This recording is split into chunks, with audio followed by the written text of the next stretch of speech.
Hi everyone, welcome back in GS hub, जहाँ पे आप सभी का भरपूर स्वागत है। आज हम फिर से अपनी ज्योग्राफी की सीरीज को आगे बढ़ाने जा रहे हैं, जिसमें हमारा एक टॉपिक अक्षांश व देशांतर लैटिट्यूड एंड लॉन्गिट्यूड कंप्लीट हो चुका है। आज हम इसमें अपनी अगली टॉपिक शुरू करने वाले हैं, जो होगा पृथ्वी की गति, मोशन ऑफ अर्थ। तो चलिए आइए बिना टाइम वेस्ट किए स्टार्ट करते हैं। हमारा जो आज का टॉपिक है वो क्या है? पृथ्वी की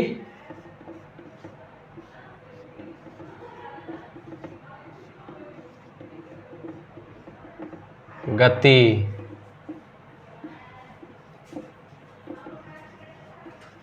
मोशन ऑफ अर्थ। ओके, जैसा कि पिछली वीडियो में भी मैंने आपको बताया था लॉन्गिट्यूड वाले में कि हमारी जो पृथ्वी है वो दो तरह से गति करती है। कितनी तरह से? दो तरह से, टू टाइप्स ऑफ मोशंस। ठीक, पहली जो गति है अपने अक्ष पर, ठीक, और दूसरी जो गति है इसकी परिक्रमण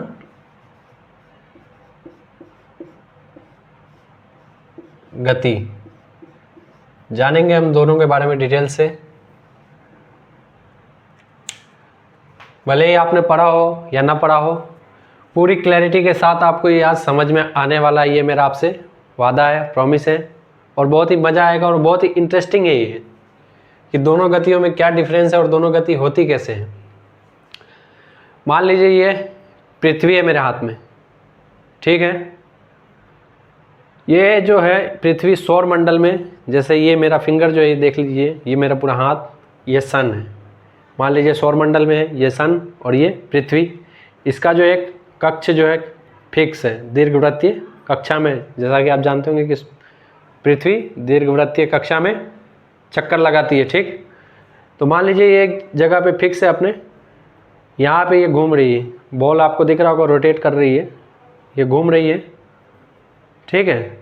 तो ये जो गति हो गई इसकी, ये कौन सी गति है? इसकी अपने अक्ष पर गति है, ठीक। और एक जो है ये पृथ्वी सूर्य के चारों तरफ दीर्घवृत्तीय कक्ष में चक्कर लगाती है, ठीक है। सूर्य के चारों तरफ दीर्घवृत्तीय कक्ष में चक्कर लगाती है। वो जो गति वो क्या कहलाएगी? परिक्रमण गति। क्लियर? तो हम पहले बात करेंगे अपने अक्ष पर गति की, पृथ्वी की। सबसे पहले हम बात करेंगे पृथ्वी की अपने अक्ष पर गति, उसके बाद परिक्रमण गति के बारे में, ठीक। चलिए आगे बढ़ते हैं। आइए अब हम बात करने जा रहे हैं पृथ्वी की अपने अक्ष पर घूर्णन गति के बारे में, ठीक है। पृथ्वी की अपने अक्ष पर घूर्णन गति, रोटेशन मोशन ऑफ एक्सिस। उससे पहले इधर ध्यान दीजिएगा, पृथ्वी जो हमारी है वो क्या है? सीधी नहीं है, अपने अक्ष पर झुकी हुई है। पृथ्वी अपने अक्ष पर झुकी हुई है। ये जैसे मैंने मान लीजिए पृथ्वी एक सरफेस बनाया पृथ्वी का, ये एक स्ट्रेट लाइन खींची मैंने, ये आपको दिख रहा है। पृथ्वी जो है ऐसी नहीं है हमारी, जो सौर मंडल में जो उसकी स्थिति है वो ऐसी नहीं है। रियल में पृथ्वी कैसी है? सॉरी, एक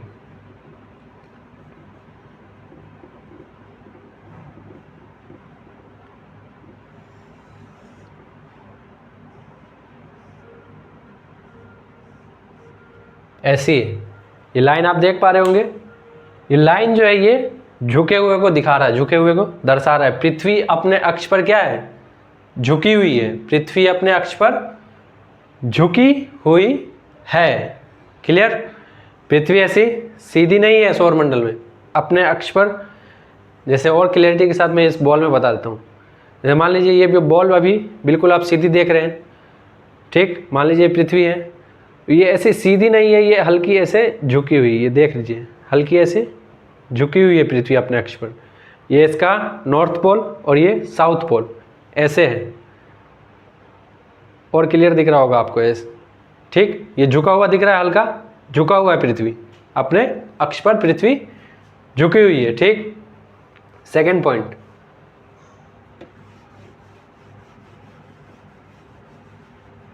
सेकंड पॉइंट क्या है? फर्स्ट तो पृथ्वी अपने अक्ष पर झुकी हुई है, सेकंड पृथ्वी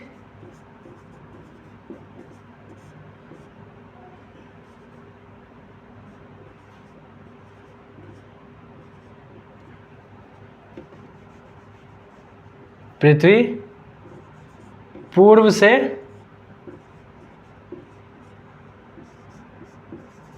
पश्चिम, पूर्व से पश्चिम दिशा में घूर्णन करती है। ठीक, दिशाओं के बारे में जो पहले भी मैं आपको बता चुका हूँ पहली क्लासों में भी, अभी एक बार और बता देता हूँ, इधर ध्यान दीजिएगा प्लीज़। आप अपने सामने जैसे एक वर्टिकल लाइन खींचेंगे तो ये वर्टिकल लाइन का जो टॉप वाला जो पॉइंट होगा, ये कौन सी दिशा होती है? नॉर्थ, उत्तर।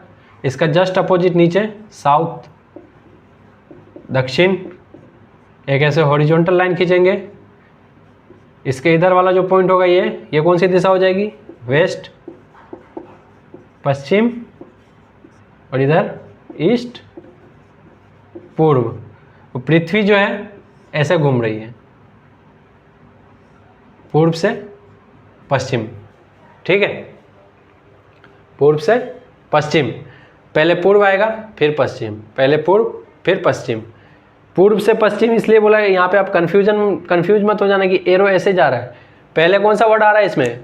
पूर्व, पूर्व से पश्चिम, पूर्व से पश्चिम। ठीक है, और इधर इसमें ध्यान से समझ लीजिए, पूर्व से पश्चिम, पूर्व से पश्चिम। ये मान लीजिए पूर्व है, ये पश्चिम, ऐसे घूम रहा है, ये पूर्व से पश्चिम, पूर्व से पश्चिम, पूर्व से पश्चिम। ठीक, ईस्ट टू वेस्ट, ये पॉइंट ईस्ट हो गया, ये वेस्ट, ऐसे ईस्ट से वेस्ट, ईस्ट से वेस्ट। क्लियर? पृथ्वी जो घूमती है वो कौन सी दिशा में? पूर्व से पश्चिम। और थर्ड इंपॉर्टेंट पॉइंट जो इसमें है वो क्या है? पृथ्वी की अपने अक्ष पर घूर्णन गति के कारण क्या होता है, क्या चेंजिंग हम देखते हैं? दिन और रात देखते हैं। क्या देखते हैं? दिन और रात, day and nights, day and night. Day and night जो होता है वो पृथ्वी की अपने अक्ष पर घूर्णन के कारण होता है। ओके, नेक्स्ट पॉइंट इधर देखिएगा ध्यान से, एक और पॉइंट मैं बता देता हूं। जैसा कि मैंने पढ़ाया भी, आप सभी को पता है कि 0 डिग्री का जो हमारा अक्षांश होता है उसे क्या कहते हैं? भूमध्य रेखा। क्या कहते हैं? भूमध्य रेखा।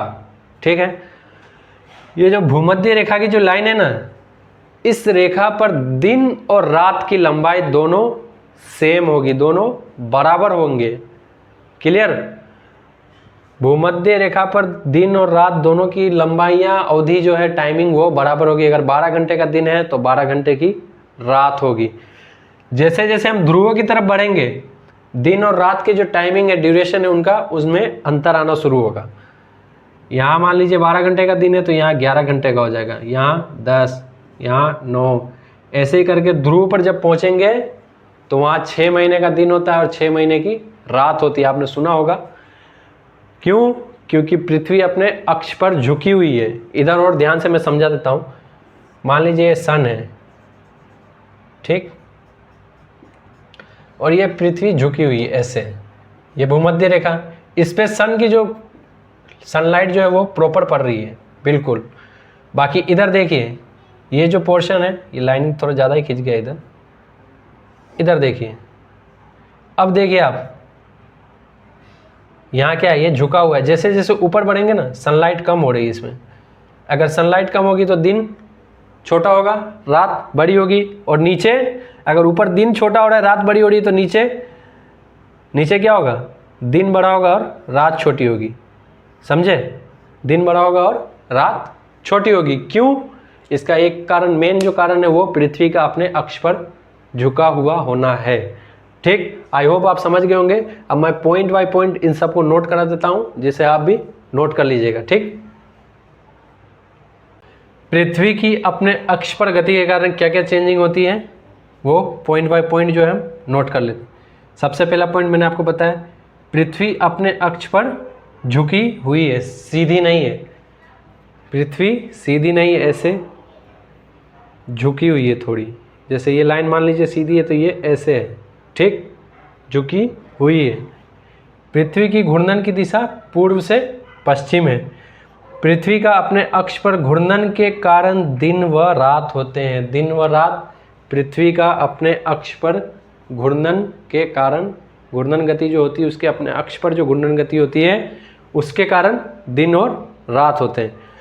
पृथ्वी का अपने अक्ष पर झुका होने के कारण भूमध्य से ध्रुव की तरफ बढ़ने पर दिन व रात की अवधि में अंतराल आता है। क्लियर? पृथ्वी अपने अक्ष पर झुकी हुई है। पृथ्वी की घूर्णन की दिशा पश्चिम से पूर्व है। पृथ्वी का अपने अक्ष पर घूर्णन के कारण दिन व रात होते हैं और पृथ्वी का अपने अक्ष पर झुका होने के कारण भूमध्य से ध्रुव की तरफ बढ़ने पर दिन व रात की अवधि में अंतराल आता है। ये जो पॉइंट है, अभी मैं एक डायग्राम बना के आपको और बेहतर तरीके से समझा दूंगा। वो डायग्राम आप भी अपनी कॉपी में बना लीजिएगा ताकि क्लैरिटी के साथ बिल्कुल समझ में आ जाए हर एक पॉइंट।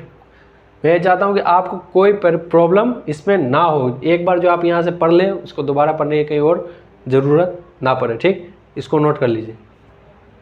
पृथ्वी का अपने अक्ष पर झुकाव, एक डायग्राम में क्लैरिटी के साथ दिखा देता हूँ आपको। मान लीजिए सन है और ये पृथ्वी है। ये जो आप लाइन देख रहे हैं, ये वर्टिकल लाइन जो ड्रॉ है एक ऊर्ध्वाधर रेखा, पृथ्वी अपने अक्ष पर ऐसे झुकी हुई है, ठीक।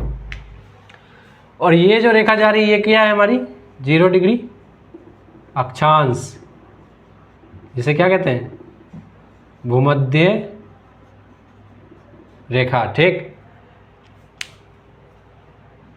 इधर डे है क्योंकि ये जो गोलार्ध का ये जो पार्ट है इधर सन की लाइट पड़ रही है, उधर नाइट है क्योंकि उधर लाइट नहीं पड़ रही है, ठीक है।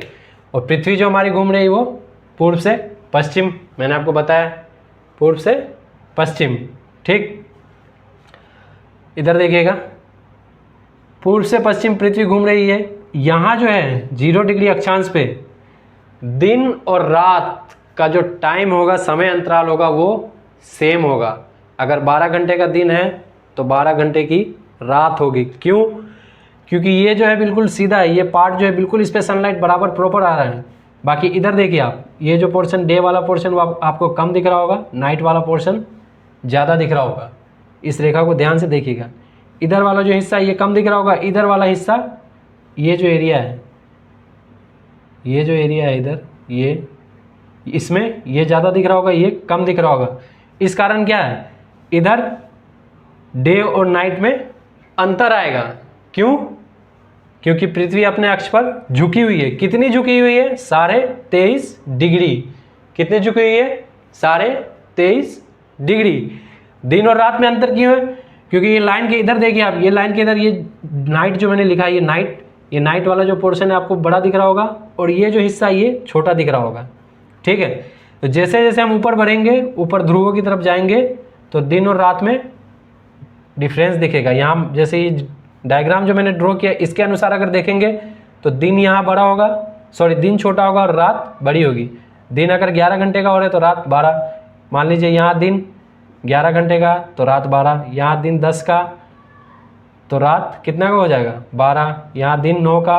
ऐसे करके ऊपर जब ध्रुव पर पहुँचेंगे ना, यहाँ ये इसका नॉर्थ पोल और ये साउथ पोल, यहाँ 6 महीने का दिन होगा और 6 महीने की रात होगी, ठीक। ये बात होगी किधर की बात की हमने, नॉर्थ उत्तरी गोलार्ध की, उत्तरी गोलार्ध की। अब बात कर लेते हैं दक्षिणी गोलार्ध की। दक्षिणी गोलार्ध में अगर आप ध्यान से देखो तो ये जो डे वाला जो पार्ट है पोर्शन है और ये नाइट, हमें इधर डे वाला जो एरिया वो बड़ा दिख रहा है, ठीक है, ये आप देख पा रहे होंगे। ये जो डे वाला जो है, ये लाइनिंग जा रही है यहाँ से, और डार्क कर देता हूँ मैं इसको, नज़र आएगा आपको क्लियर। ये डे वाला जो हिस्सा आप देख पा रहे होंगे, ये दक्षिणी गोलार्ध में, ये डे वाला जो हिस्सा देख पा रहे होंगे ये बड़ा है, और नाइट वाला हिस्सा छोटा है, ठीक है। तो इधर क्या होगा, इधर दिन बड़ा होगा और रात छोटी होगी। ध्यान से देखिएगा, इधर दिन बड़ा होगा और रात छोटी होगी। अगर इक्वेटर पे बिल्कुल बराबर होगा, क्यों? क्योंकि इक्वेटर की जो रेखा है वो बिल्कुल बराबर काट रही है दोनों, अब झुका हुआ जो है वो बिल्कुल बराबर है। बाकी जैसे इक्वेटर से नीचे आएंगे तो दिन, अगर 11 घंटे का दिन 12 घंटे का दिन हो तो रात रात 10 घंटे का, दिन अगर 13 घंटे का तो ये 9 घंटे का, ये 14 घंटे का तो ये 8 घंटे का। ऐसे ही करके यहाँ 6 महीने दिन है उत्तरी गोलार्ध पे, नॉर्थ पोल, तो इधर दक्षिणी साउथ पोल पे 6 महीने का रात होगा। क्लियर? आई होप समझ गए होंगे। एक बार मैं फिर से रिपीट कर देता हूँ। ये सन है, सोलर सिस्टम से मान लीजिए ये सन, ये हमारी पृथ्वी, ये 0 डिग्री अक्षांश, और ये जो रेखा ये पृथ्वी जो झुका हुआ है अक्ष पे। जैसे स्टार्टिंग में मैंने बताया कि पृथ्वी सीधी नहीं है, अपने अक्ष पर झुकी हुई है। कितनी झुकी हुई है? 23.5 डिग्री। ये मान लीजिए ये जो लाइनिंग खींची है मैंने डॉट डॉट करके, ये 90 डिग्री है, बिल्कुल समकोण। अगर ऐसी होती तो बिल्कुल सीधी होती, बाकी ये रेखा ऐसे नहीं है, ऐसे है। कितनी झुकी हुई है? 23.5 डिग्री। 23.5 डिग्री झुकी हुई होने के कारण उत्तरी गोलार्ध में अगर देखें तो इधर जो है ये डे वाला पोर्शन छोटा हो रहा है, ये नाइट वाला पोर्शन बड़ा हो रहा है। जाहिर सी बात है, जब बड़ा हो रहा है तो अगर नाइट बड़ी होगी तो डे छोटा, नाइट बड़ी होगी तो डे छोटा। उसका जस्ट अपोजिट हो जाएगा दक्षिणी गोलार्ध में, ठीक। इधर दिन बड़ा होगा, इधर दिन छोटा होगा, इधर रात छोटी होगी, इधर रात बड़ी होगी। और उत्तरी गोलार्ध पे 6 महीने, उत्तरी ध्रुव पर 6 महीने दिन रहेगा, तो दक्षिणी गोलार्ध में 6 महीने रात रहेगी। क्लियर? और पृथ्वी किधर घूम रही है? पूर्व से पश्चिम घूम रही है, ठीक है। ये डायग्राम आप बना लीजिए ताकि आपको क्लियर समझ में आए, ठीक। अब हम बात करने जा रहे हैं पृथ्वी की परिक्रमण गति के बारे में, ठीक। जैसा कि डायग्राम देख रहे होंगे आप, ये सूर्य और ये हमारी पृथ्वी है। पृथ्वी जो है सूर्य के चारों तरफ सौरमंडल में एक दीर्घवृत्तीय, ये जो लाइन जो मैंने ये ड्रॉ की है, ये क्या है? ये वृत्त नहीं है, दीर्घवृत्तीय कक्षा में चक्कर लगाती है, ठीक है। अपने अक्ष पे घूमने के कारण दिन और रात होते थे, जैसा कि हम समझ चुके हैं पीछे। इस दीर्घवृत्तीय कक्षा में चक्कर लगाने के कारण क्या होता है? मौसम में परिवर्तन। क्या होते हैं? मौसम में परिवर्तन होते हैं, ठीक है। पृथ्वी जो अपने चारों तरफ दीर्घवृत्तीय कक्षा में चक्कर लगाती है, उससे क्या होगा? मौसम में परिवर्तन आएगा, ठीक। दीर्घवृत्तीय कक्षा में चक्कर लगाने के कारण मौसम में परिवर्तन। तो ये जो चक्कर है, पृथ्वी पूरा जो एक चक्कर कितने दिन में कंप्लीट करती है पृथ्वी सन का? 365 सहित 1/4 डेज। कितने दिन में? 365 सहित 1/4 दिन में। इसी कारण हर चौथा वर्ष जो हमें मिलता है वो क्या होता है? लीप वर्ष होता है। क्या होता है? Leap year. कैसे? से यानी कि हर चौथा वर्ष जो होगा ना वो 365 दिन का नहीं होगा, 366 दिन का हो जाएगा। एक साल पूरा करने में कितना दिन लग रहा है? 365 सहित 1/4। इसको 4 से अगर हम गुना कर देंगे यहाँ पे, तो ये 4 से 4 कट जाएगा और एक इसमें जुड़ जाएंगे तो कितना हो जाएगा? 366। यानी हर चौथा वर्ष लीप ईयर होता है 366 दिन का। क्यों? क्योंकि पृथ्वी को अपने दीर्घवृत्तीय कक्षा में सूर्य के चारों तरफ एक साल मतलब एक चक्कर पूरा करने में 365 सहित 1/4 दिन लगते हैं। इसी कारण हर चौथा वर्ष हमें लीप ईयर का मिलता है जो 366 दिन का होता है, जिसमें फरवरी 29 दिन की मिलती है। इसमें फरवरी लीप ईयर में 29 दिन का होता है। अब फरवरी 29 दिन का क्यों होता है, ये रीज़न आपको पता चल गया होगा, क्योंकि उसमें जाके जो ये 1/4 का जो ये जो हिस्सा है ना, ये एक दिन पूरा हो जाता है, इसी कारण 366 हो जाते हैं और फरवरी 29 दिन का। ठीक, ये डायग्राम आप बना लीजिए। परिक्रमण गति के कारण हमें 2 विषुव और 2 संक्रांति मिलती है। परिक्रमण गति के कारण 2 विषुव और 2 संक्रांति। 21 मार्च बसंत विषुव और 23 सितंबर शरद विषुव। ठीक, और 21 जून कर्क संक्रांति और 22 दिसंबर मकर संक्रांति। ठीक है, 2 विषुव और 2 संक्रांति, एक बसंत, विषुव बसंत 21 मार्च, शरद विषुव 23 सितंबर, संक्रांतियों में कर्क संक्रांति 21 जून, मकर संक्रांति 22 दिसंबर। अब ये होते क्या हैं, ये एक डायग्राम के माध्यम से बेहतर तरीके से हम इसे आगे समझते हैं, इसको आप नोट करिए। परिक्रमण गति एक डायग्राम के माध्यम से समझ लेते हैं। जैसा कि मैंने पहले ही बोला स्टार्टिंग में आपको परिक्रमण गति में, कि पृथ्वी जो है सूर्य के चारों तरफ एक दीर्घवृत्तीय कक्ष में चक्कर लगाती है। ठीक है, सबसे पहला पॉइंट 21 मार्च। 21 मार्च को क्या होता है, विषुव बसंत। इस स्थिति में विषुवत रेखा के पास का जो मौसम होगा वो सामान्य होगा, न ज़्यादा गर्मी न ज़्यादा सर्दी। ठीक, और नॉर्थ पोल उत्तरी ध्रुव जो है इस पर सूर्य प्रकाश नहीं होगा और दक्षिणी ध्रुव पर सूर्य प्रकाश रहेगा। जैसे कि डायग्राम में देख रहे हैं, ये नॉर्थ पोल और ये साउथ पोल, इस पर ये सन है बीच में, यहाँ से इस पर सनलाइट मिल रहा है और नॉर्थ पे नहीं। ठीक है, उसके बाद आगे बढ़ते हैं। 21 जून, 21 जून क्या होगा, कर्क संक्रांति। 21 जून क्या होगा, कर्क संक्रांति। कर्क संक्रांति की स्थिति में क्या होगा, उत्तरी ध्रुव पर ग्रीष्मकाल होगा। उत्तरी ध्रुव पर ग्रीष्मकाल 0 डिग्री अक्षांश भूमध्य रेखा से जो ऊपर का गोलार्ध है वो उत्तरी गोलार्ध और नीचे का जो गोलार्ध है वो दक्षिणी गोलार्ध। लेटीट्यूड एंड लॉन्गिट्यूड वाले लेसन में बढ़िया से समझ चुके हैं हम। ये 23.5 डिग्री की जो नॉर्थ में जो रेखा होती है वो कर्क रेखा। इस कर्क रेखा पर जो है ना सूर्य प्रकाश लंबवत पड़ेगा, बिल्कुल सीधी पड़ेगी कर्क रेखा पर। कब, 21 जून के दिन। 21 जून के दिन कर्क रेखा पर बिल्कुल सूर्य की रोशनी जो है बिल्कुल सीधी पड़ेगी, वो कर्क संक्रांति 21 जून के दिन। उसके बाद सूर्य नीचे उतरना शुरू होगा, सूर्य की जो सूर्य प्रकाश जो है वो नीचे आना शुरू होगा। उसके बाद जो स्थिति आएगी वो 23 सितंबर की जो स्थिति होगी वो शरद विषुव की स्थिति में भी भूमध्य रेखा पर 0 डिग्री अक्षांश पर मौसम सामान्य, न ज़्यादा गर्मी न ज़्यादा सर्दी। बट इसमें क्या होगा, विषुव बसंत में नॉर्थ पोल पर सूर्य प्रकाश था, विषुव बसंत में नॉर्थ पोल पर सूर्य प्रकाश नहीं था, जबकि यहाँ नॉर्थ पोल पे सूर्य प्रकाश आ जाएगा। और साउथ पोल पे यहाँ विषुव बसंत में सूर्य प्रकाश था तो यहाँ सूर्य प्रकाश नहीं होगा। जैसा कि मैंने आपको बताया कि नॉर्थ पोल पे और साउथ पोल पे 6 महीने का दिन और 6 महीने की रात होती है, तो 21 मार्च से 23 सितंबर के बीच में 6 महीने का डिफरेंस है। तो अब जो है स्थितियाँ पलट जाएगी, उल्टी हो जाएगी।